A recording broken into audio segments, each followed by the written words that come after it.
Hakikat rukun Islam. Kita selalu sebut tiada Tuhan melainkan Allah, tapi di sini bila kamu bersaksi, adakah kau bersaksi?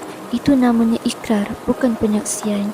Saksi itu maknanya mata basirah, kau melihat apa yang engkau cakapkan. Kalau dalam solat, hati melihat dunia, maka siapa yang kau saksikan sebenarnya? Bagaimana kau boleh bersaksi sedangkan kau tak kenal? Dalam mahkamah dunia itu saksi palsu. Jadi adakah syahadah kita syahadah palsu?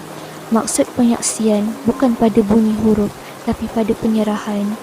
Berdasarkan surah Al-Qasas ayat 88, tiap-tiap sesuatu akan binasa melainkan zatnya.